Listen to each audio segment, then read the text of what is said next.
Like, comment, share, subscribe. Also hit that bell noti and follow me on other social platforms. Alright, fuck the intro. Let's get into the video.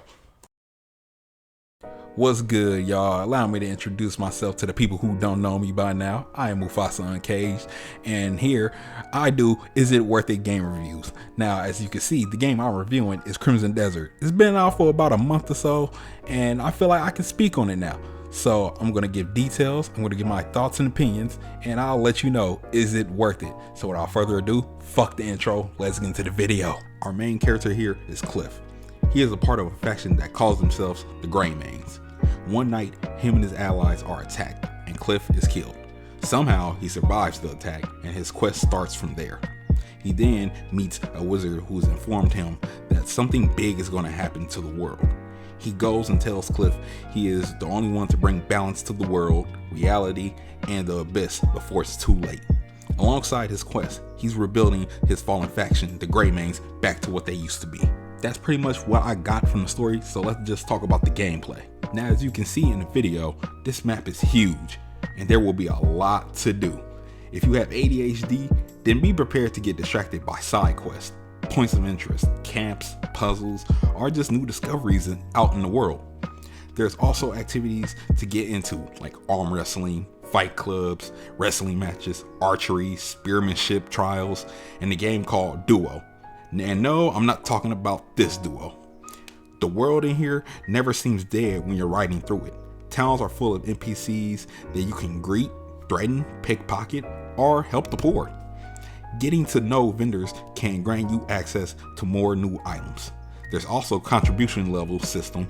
The more side missions you do or strongholds you take down, your reputation will grow in that region and you'll have access to new gear.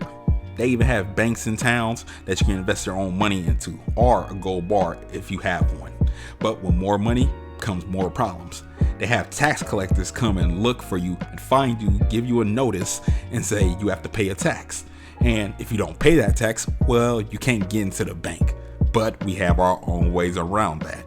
And yes, before you ask, you also can rob the bank. But that comes with a consequence. There is a wanted system in here. It's like Red Dead's bounty system. Doing crimes in front of witnesses will get you in trouble, so escaping out of the radius is how you stay out of trouble. Having a big bounty on your head will have your whole region on your head, which will make it difficult for you to get around. I got caught robbing a house and it cost me getting thrown in jail, and they took most of my money. The only way of clearing your name is by paying off your sins at the church, because you know, God forgives, right? I mentioned building bonds earlier with NPCs, but you can also do it with animals. You have a horse in here to bond with, just like in Red Dead Redemption. The more you ride along with your horse, you unlock new traits like more stamina, double jump, or even kick a motherfucker in the face with him. You can customize your horse with saddles and horseshoes. You can even adopt pets from off the street and make them your companions. Having pets tag along with you, they will pick up items from off the ground for you. I stated that there's puzzles in the game. Some of these puzzles are easy to figure out, and some will require you to think a little bit more. I'm not gonna lie, I had to look up some of these because some hidden stuff inside of these things has some puzzles that will leave you stuck trying to figure out how to open the chest. As big as the map is, you're gonna be running into other factions from all over, from bandits, pirates, trolls, cults, etc. Enemies in here don't do one-on-ones. You will be outnumbered, and most of the time they will jump your ass. Different factions have different ways of fighting you. There are some that will do magic, or some will shoot you with arrows or guns. The combat in here is what caught a lot of people's eyes, so let's talk about it. You have many choices to slay your enemies, from swords, long swords, staffs, axes, mace, shields, or if you're feeling like putting your taijutsu skills to test, then you can throw hands with them too. Weapons are either one-handed or two-handed. With one-handed weapons, you can fight with a shield that give you the ability to block and take less damage, or use it to charge enemies. You can also dual wield in here just by swapping your shield for another weapon. The different combinations of weapons you put together dual wielding will make you feel like a badass. When using two-handed weapons like the long swords and staffs, you won't be able to use a shield, and instead you'll block with your weapon. If you're anything like Craig from Friday and rather use your hands, then you can do that. You have all kinds of moves you can learn, from wrestling moves to moves you see on Naruto.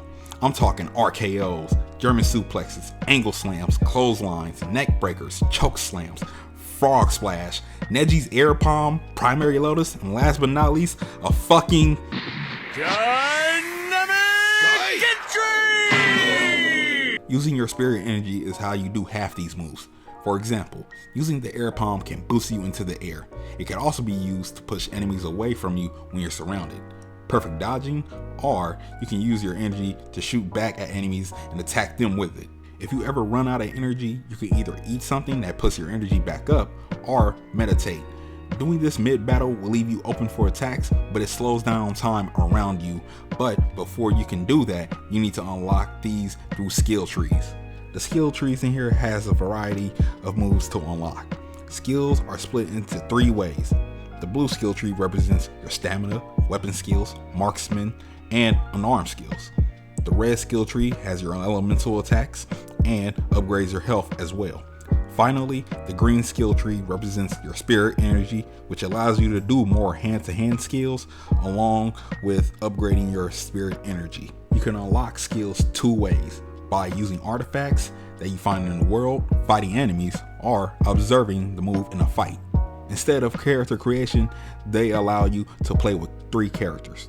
Each character comes with a different set of skills along with specific weapons they can use. Swapping characters is just like GTA 5. You'll zoom out, switch to the next character while they're in another part of the world. You may not be able to customize your own character, but you can customize their drip. At the time of this review, I haven't had much time to play as the other characters. I have mainly played as Cliff and a little bit with Damien.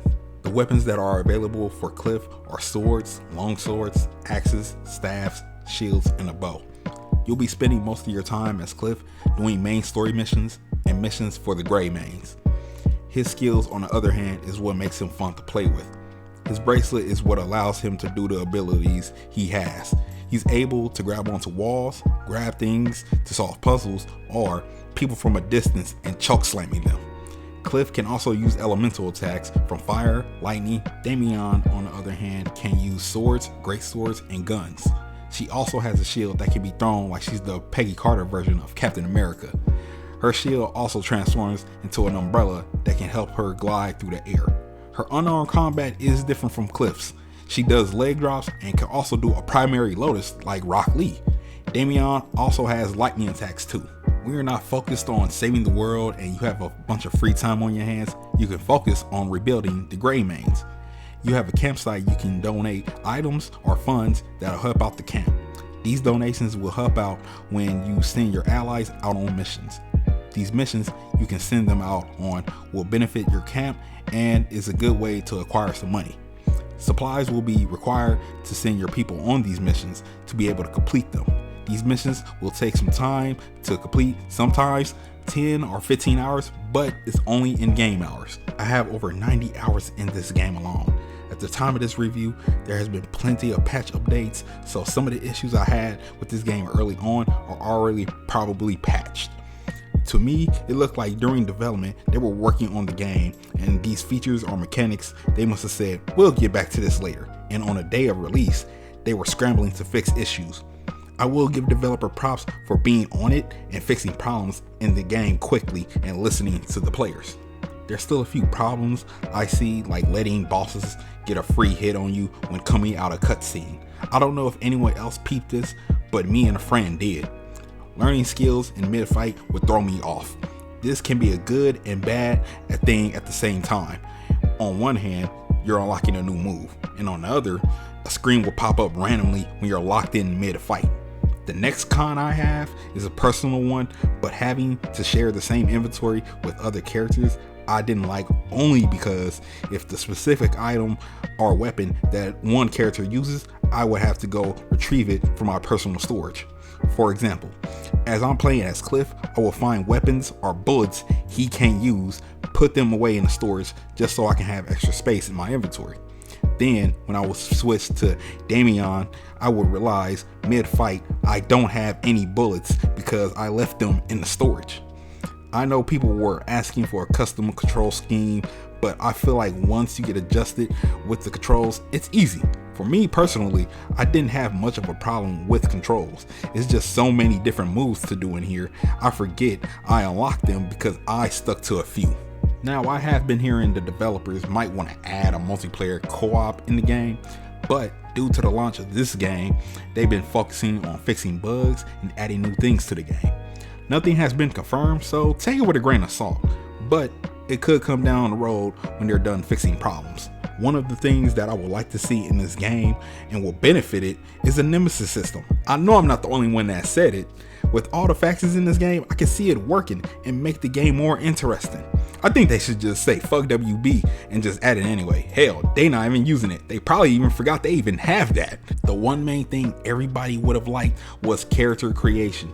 Character creation would have made players' experience with the game much better. This game falls right into the RPG category. The type of creations people would have made would have been dope. After everything I done said about this game, you're still wondering, is it worth it though? To keep it 100 with you, I like the game. This game came and it took over for me. I mainly been playing this on and off stream. The game is $70, and if you're someone who's looking for a game that has plenty of things to do that will have you locked in for hours, then this might be up your alley. Or if you want to wait until they smooth out the issues or a sale, that's understandable too. When it comes to Crimson Desert, it depends on the player.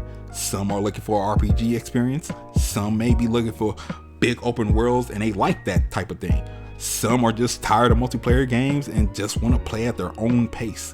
Whatever the reason is, as long as you're enjoying the game, that's what matters. Have you played Crimson Desert? What's your experience on it? Let me know in the comments below. Who's your favorite character? What's your favorite weapon to use? Your favorite armor set? Anything. If you made it this far into the video, I appreciate that. I'll also appreciate it if you want to support a brother by hitting that like button, subscribing to the channel, and hitting that bell noti, bruh. You can also check out my other content on here and on my other social platforms. Links will be in the description below. Now that I finally got this review out, I'm about to go clock in another 90 hours on Crimson Desert. I'm probably streaming it right now, but you won't know unless you follow me at twitch.tv/Mufasa Uncaged. Alright, I'm finna roll out and I'll holla at y'all in the next video. Alright, peace.